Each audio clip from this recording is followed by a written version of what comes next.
meet you.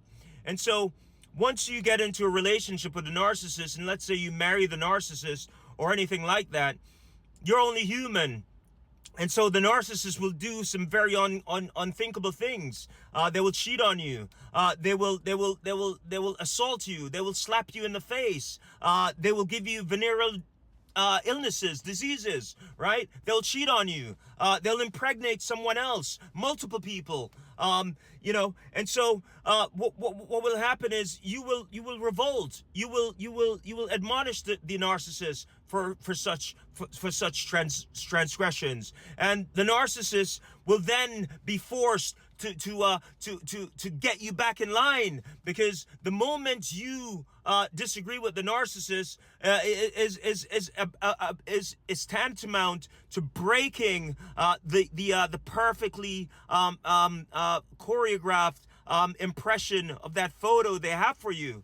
The moment you say no to a narcissist, the moment you challenge a narcissist, the moment you talk back to a narcissist, is the moment you fall out of idealization. And so they will devalue you. They will start insulting you. They will start.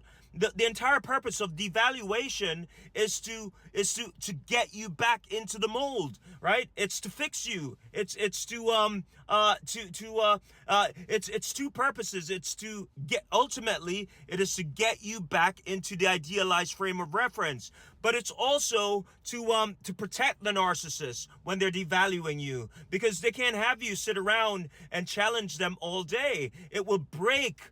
It will cause a narcissistic injury because they're so fragile. There's nothing inside of them to sustain them. And so when you revolt, this causes a narcissistic injury. And so they have to shun you, right? But at the same time, once they discard you, that's when they engage with the flying monkeys and they start smearing you. They start triangulating you. So let's talk about the role of the flying monkey now. The flying monkey is an external family to the narcissist, right? You're not in a relationship by yourself. The flying monkey is your counterpart for the public view, right? The flying monkey is the spouse, the external spouse of the narcissist, right? And there are multiple people they use as their external spouse. The flying monkey assists the narcissist with dealing with narcissistic injuries externally, outside of the four walls of your house, right? That's the role of the flying monkey.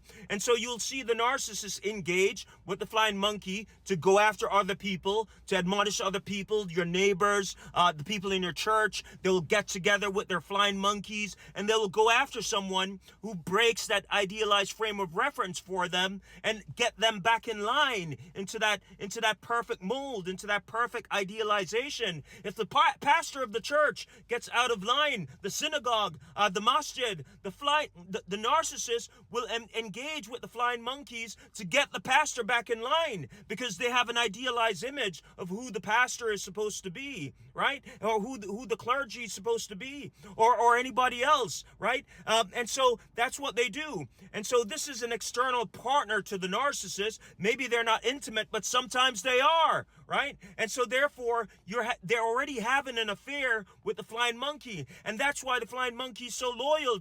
If you're curious about why the flying monkeys are so hell-bent on exercising the narcissist mode of operation. And that's the reason, because the narcissist does not reveal to the flying monkey any of these abuses that you're getting internally. They have to maintain a perfect facade with the flying monkey in order for the flying monkey to carry out the dirty work of the narcissist, right? So the flying monkey does not experience the abuse. The flying monkey lives externally. They're the external spouse to the narcissist, and therefore they don't engage in any of the problems that you experience. And so they elevate the narcissist. They have a great view of the narcissist, and they carry out the dirty work of the narcissist. Guys, that's the video. I thank you for your time. I'll see you on the next one. Like and share. Thank you. Bye-bye.